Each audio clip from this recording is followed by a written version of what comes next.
हर हर महादेव विद्यार्थियों, केएसजी coaching classes के YouTube channel पर आप सभी का स्वागत है। आज की इस कक्षा में हम लोग लॉरेंस कोहलबर्ग का नैतिक विकास का सिद्धांत पढ़ेंगे।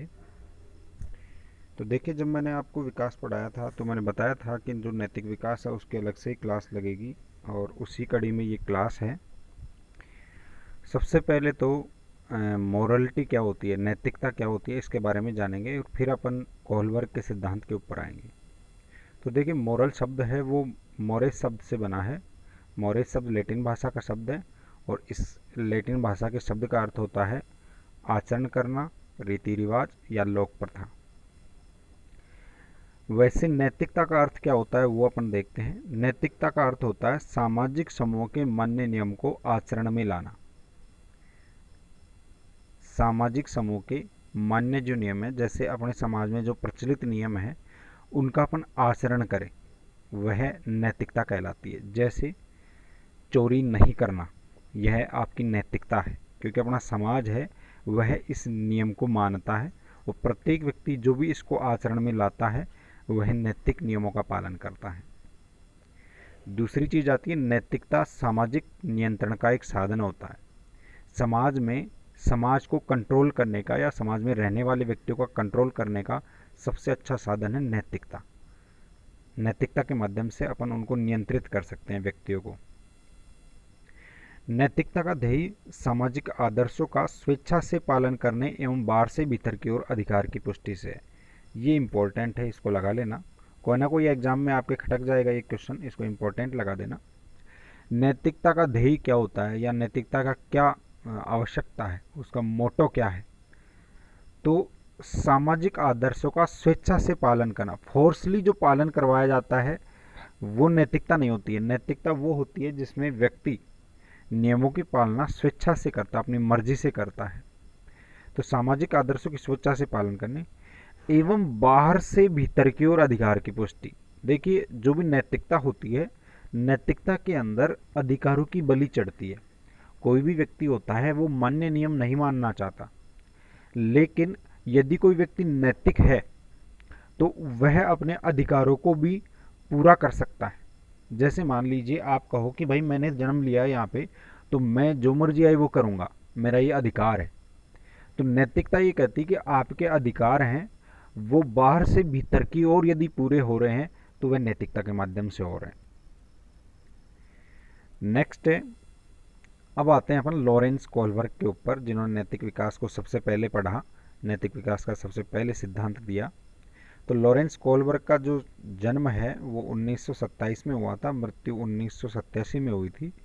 वो एक अमेरिकी मनोवैज्ञानिक थे और शिक्षा जगत से जुड़े हुए थे। याद रखिएगा, अमेरिका के जो स्कूली प्रोग्राम है उसके अंदर नैतिकता के जो प्रोग्राम है वो स्टार्ट करने वाले लॉरेंस कोहलबर्ग ही थे। बहुत नामी ग्रामी ये व्यक्ति थे। इन्होंने अमेरिकी जो स्कूल है उसमें मोरलिटी का पाठ पढ़ाया था, शिक्षा जगत से जुड़े हुए थे। लॉरेंस कोहलबर्ग ने नैतिकता हेतु अलग अलग आयु वर्ग के बालकों का साक्षात्कार किया था। इस साक्षात्कार के समय उन्होंने बालकों को लगभग 11 के लगभग कहानियाँ सुनाई थी, जिनके पात्र नैतिक दुविधा का सामना कर रहे थे। सभी की सभी कहानियों में क्या होता था, कुछ एक पात्र होते थे, जैसे कोई व्यक्ति है या कोई महिला है, उसके सामने कोई ऐसी चीज़ आ जाती थी जहाँ पर उसको नैतिक निर्णय करना होता था। तो ये कहानियाँ सुनाने के बाद में कोहलबर्ग जी थे वो उन बच्चों को प्रश्न पूछते थे कि अब बताइए इसको क्या करना चाहिए। तो इस तरह से ये उन्होंने एक रिसर्च की थी कोहलबर्ग ने। अब उन्हीं कहानियों में से एक कहानी यहाँ पे लिख दी है मैंने, इसको मैं बता देता हूँ। यूरोप के अंदर एक महिला थी और महिला को कोई ऐसी बीमारी थी जिसकी दवाई अभी तक नहीं थी। तो उस दवाई की खोज उस शहर के किसी एक फार्मासिस्ट ने कर ली थी, लेकिन वो दवाई थी, उस दवाई को बनाने में उस फार्मासिस्ट को या केमिस्ट को बहुत ज़्यादा पैसा खर्च करना पड़ा था। अब वो चाहता था कि ये दवाई चूंकि मैंने ही बनाई है तो मेरे को ही इसका लाभ मिलना चाहिए। तो वो सोचा कि इसको 10-15 गुना दामों में अपन इसको बेचेंगे। अब जो वो महिला थी, महिला का पति था, उसको जब ये पता चला कि उस फार्मासिस्ट के पास में या केमिस्ट के पास में वो दवाई है, तो वह उसके पास गया और वहाँ पर जाकर उसने गिड़गिड़ाया कि यार मेरे को वो दवाई दे दो। उसने कहा वो दवाई तो दूंगा, लेकिन चूंकि मैंने ही बनाई है पूरे संसार के अंदर, तो आप मेरे को मेरी मुंह मांगी कीमत दो। तो उसने जब पैसे पूछे तो उतने पैसे उस व्यक्ति के पास नहीं थे। उसके पति का नाम था हाइनज। ये आपके प्रश्न भी आ सकता है। हाइनज नाम का जो व्यक्ति था, उस महिला का पति था जिसकी पत्नी बीमार हो रही थी। अब जब उसने मुंह मांगी दाम पूछा तो उसने कहा कि मैं इतने पैसे नहीं दे सकता आपको। तो उसने कहा कि अगर आप पैसे नहीं देते हैं तो मैं भी आपको ये दवाई नहीं दूंगा। अब हाइनस घर पे गया, अपने रिश्तेदारों से, दोस्तों से, जो भी जिस भी व्यक्ति को हाइनस जानता था उसी के पास वो जाके और पैसे इकट्ठे करने लग गया। लेकिन पैसे इकट्ठे किया तो उस दवाई के आधे पैसे भी नहीं हुए हाइनस के पास। अब यहाँ पर हाइनस ने विचार करना शुरू किया कि अब क्या किया जाए। पत्नी को बचाना है, दवाई है नहीं, पैसे है नहीं, और जिसने ये दवाई बनाई है वो बिल्कुल निर्दयी क्रूर आदमी है, वो अपने को पैसे बिना पैसों के दवाई दे नहीं रहा। अब यहाँ पे जो निर्णय है, अब उसके हाइनस के दिमाग में आएगा क्यों न मैं इसको दवाई को चुरा लूं। रात में ये केमिस्ट दवाई दुकान बंद करके जाता है, उस टाइम में चुरा लूंगा इसको। अब उस समय उसे चोरी करने की जो कार्य था वह नैतिकता से भरा हुआ था। अब यहाँ पे नैतिक निर्णय करना था हाइनस को। तो इस तरह की कहानी सुनाने के पश्चात उसने, कोहलबर्ग ने बच्चों को प्रश्न पूछा। प्रश्न किस तरह से पूछा? प्रश्न था जैसे, क्या हाइनस को वो दवाई चुरा लेनी चाहिए थी? दूसरा प्रश्न था, क्या चोरी करना सही है या गलत है?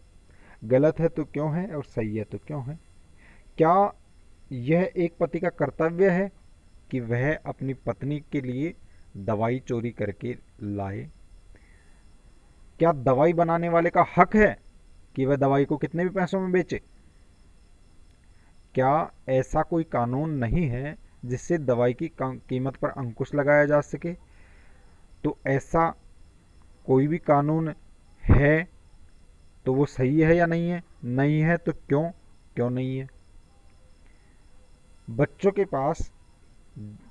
से प्राप्त उत्तरों के आधार पर उन्होंने नैतिक विकास का सिद्धांत दिया। इस प्रकार के प्रश्न उसने पूछे। वही दवाई बनानी चाहिए, दवाई बनाने वाले के मन मर्जी से बेचना चाहिए। जैसे आप भी तो देखते हैं, आप जब बाजार में जाते हैं, जैसे आपको कोई कपड़ा खरीदना है, अब वहाँ पे दुकानदार ने बहुत ज़्यादा पैसे मांग लिए, आप कहेंगे इतने पैसों का तो ये है ही नहीं, और वास्तव में नहीं हो इतने पैसों का, तब भी दुकानदार कहता है कि लेना है तो लो, नहीं लेना है तो मत लो।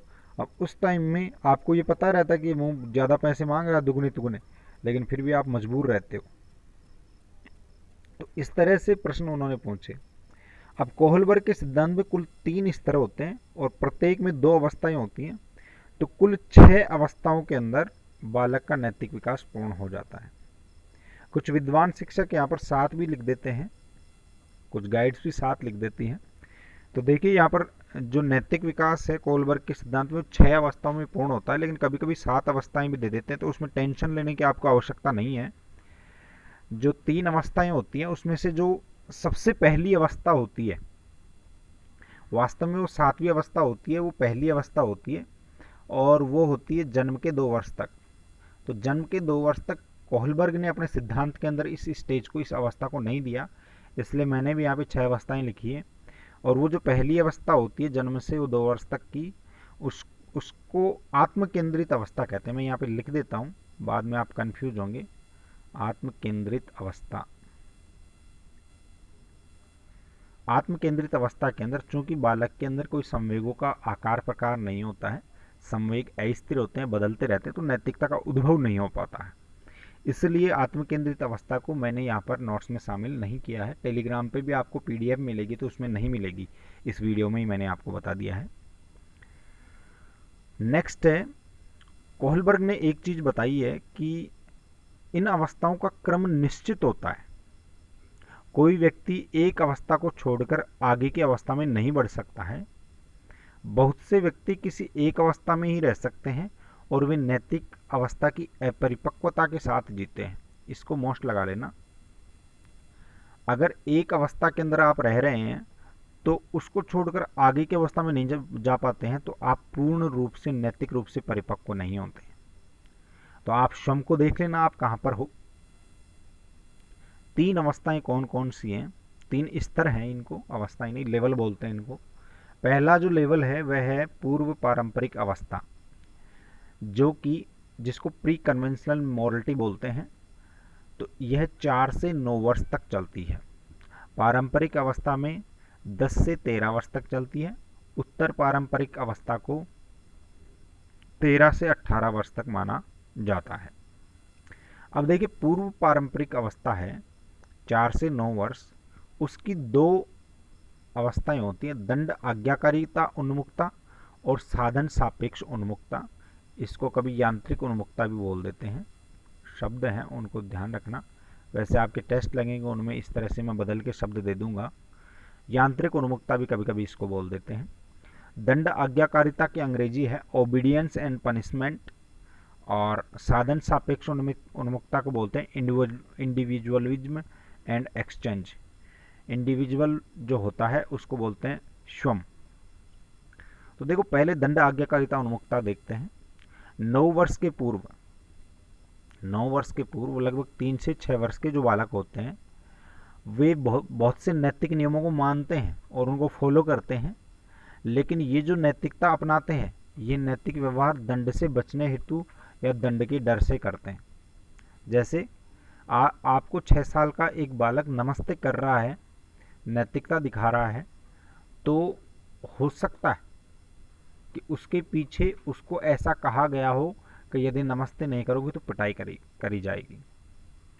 जैसे कोई बालक है, वह कहीं एक जगह के ऊपर टॉफी पड़ी हुई है, उसको नहीं उठा रहा, हालांकि उसका मन कर रहा है लेकिन नहीं उठा पा रहा है, तो कहीं ना कहीं उसके मन में डर है कि यदि मैंने टॉफी खा ली तो मेरी पिटाई होगी। तो दंड के डर से सबसे जो पहली अवस्था होती है उसके अंदर दंड के डर से, दंड से बचने के लिए नैतिकता दिखाई जाती है।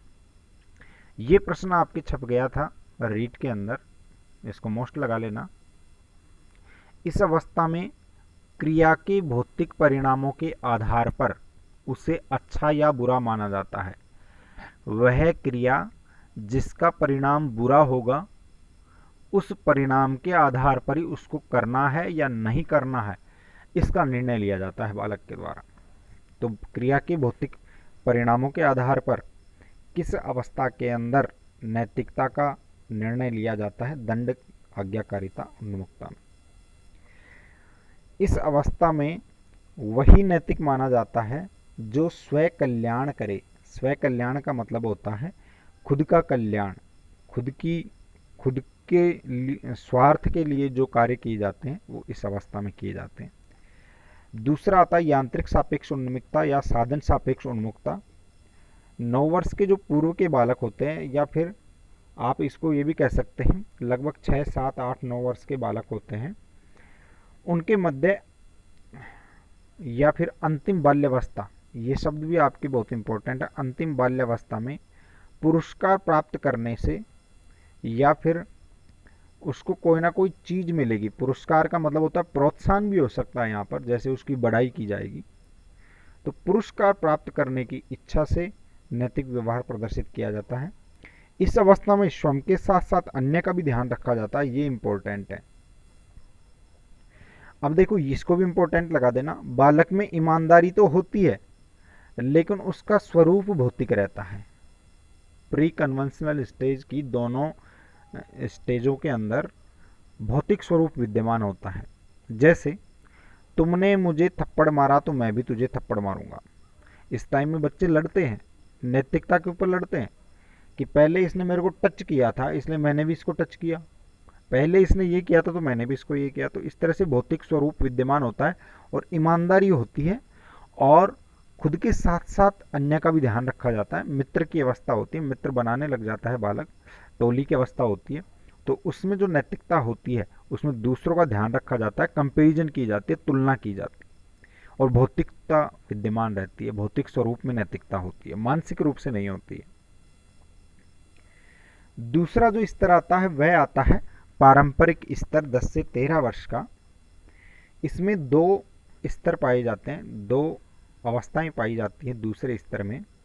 पहला है अच्छा लड़का या अच्छी लड़की उन्मुखता, चौथा है प्राधिकारी पालना उन्मुखता। 3 और 4 हैं, तो इन दोनों को ही मोस्ट लगा लेना, ज़्यादातर प्रश्न यहीं से पूछे जाते हैं, अच्छा लड़का, अच्छी लड़की और प्राधिकारी पालना उन्मुखता। तो अच्छा लड़का और अच्छी लड़की उन्मुखता जो है उसको बोलते हैं इंटरपर्सनल रिलेशनशिप, या फिर इसको गुड बॉय गुड गर्ल, ये वाली स्टेज होती है, good boy good girl stage या इंटरपर्सनल रिलेशनशिप। इस अवस्था में बालक बालिकाएं उन सभी नैतिक नियमों का पालन करते हैं जो उनकी प्रशंसा अथवा अच्छा बताने के लिए आवश्यक होते हैं। देखिए, जब बालक होता है जो 9 वर्ष से ज़्यादा का हो जाता है, तब उसकी एक स्टेज होती है, उसके अंदर वह उन सब चीज़ों को जरूर करता है जिससे उसकी बड़ाई की जाए, प्रशंसा मिले। पहली, इससे जस्ट पहले 9 वर्ष से पूर्व का था, उसको पुरस्कार प्राप्ति के लिए वो करता है, यहाँ पर प्रशंसा प्राप्ति के लिए करता है, उसकी बड़ाई करने पर वह उसको सही मानता है। अर्थात बालक बालिकाओं में मान्य सामाजिक नियम हैं, उनको अपनाने की लालसा बहुत अधिक होती है और इस समय नैतिकता सबसे ज़्यादा अटल होती है। इसको मोस्ट लगा लेना, ये प्रश्न आया हुआ भी है, दोबारा से आ सकता है। किस समय नैतिकता सबसे अटल होती है? वह होती है good girl and good boy उन्मुखता या good girl good boy stage के अंदर। याद रखिएगा, सबसे ज़्यादा नैतिकता उसी टाइम अटल होती है।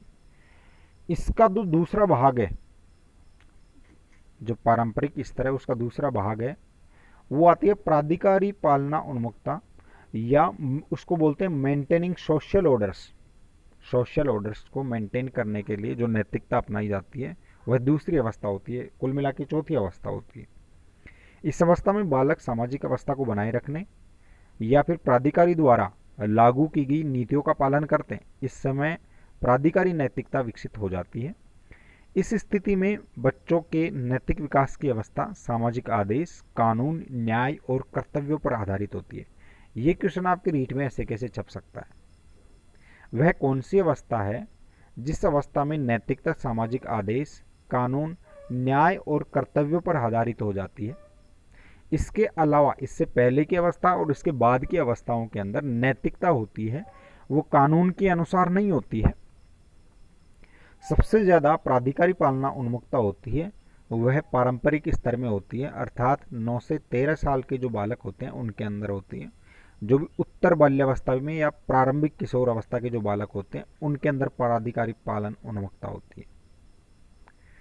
वे सोचते हैं कि समाज अच्छे से चले और इसके लिए कानून के द्वारा बनाए गए दायरे के भीतर ही रहना चाहिए, इसको तोड़ना नहीं चाहिए। तो ये थी पारंपरिक। अब आती है उत्तर पारंपरिक अवस्था 13 से 18 वर्ष। इसके भी 2 भाग हैं। पहला भाग है 5वां नंबर का सामाजिक संबंध उन्मुखता, social contract and individual rights. छठा है सार्वभौमिक नीतिपरक सिद्धांत, यूनिवर्सल प्रिंसिपल। दोनों ही इंपॉर्टेंट हैं, आपकी जो फर्स्ट ग्रेड के एग्जाम्स हैं उनके अंदर अक्सर ये प्रश्न पूछे जाते हैं। पहले देखते हैं सामाजिक संबंध उन्मुखता या सोशल कॉन्ट्रैक्ट या इंडिविजुअल राइट्स। इसको इंडिविजुअल राइट्स में आ जाता है कभी कभी, इसको याद रखिएगा, इंडिविजुअल राइट।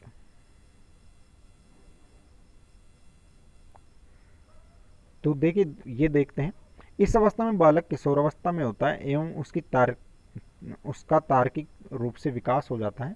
इसके कारण वह लोकतांत्रिक नियमों को अपनाता है। इसको मोस्ट लगा दीजिएगा या अंडरलाइन कर लीजिएगा। लोकतांत्रिक नियमों को कब अपनाता है या लोकतांत्रिक मूल्यों के हिसाब से नैतिकता जो आती है वह कौन सी अवस्था में आती है? वैसे तो स्तर पूछा जाए तो उत्तर पारंपरिक स्तर, और यदि अवस्था पूछी जाए तो आपको उत्तर देना है सामाजिक संबंध उन्मुखता या इंडिविजुअल राइट्स। ये आंसर हो जाएगा, इंडिविजुअल राइट्स आप याद रखिएगा। इसके कारण उसमें समानता, भाईचारा, सद्भाव इत्यादि नैतिक नियमों का, लोकतांत्रिक नियमों का पालन करता है। तो कब नैतिकता के अंदर समानता, भाईचारा और सद्भाव उत्पन्न हो जाता है?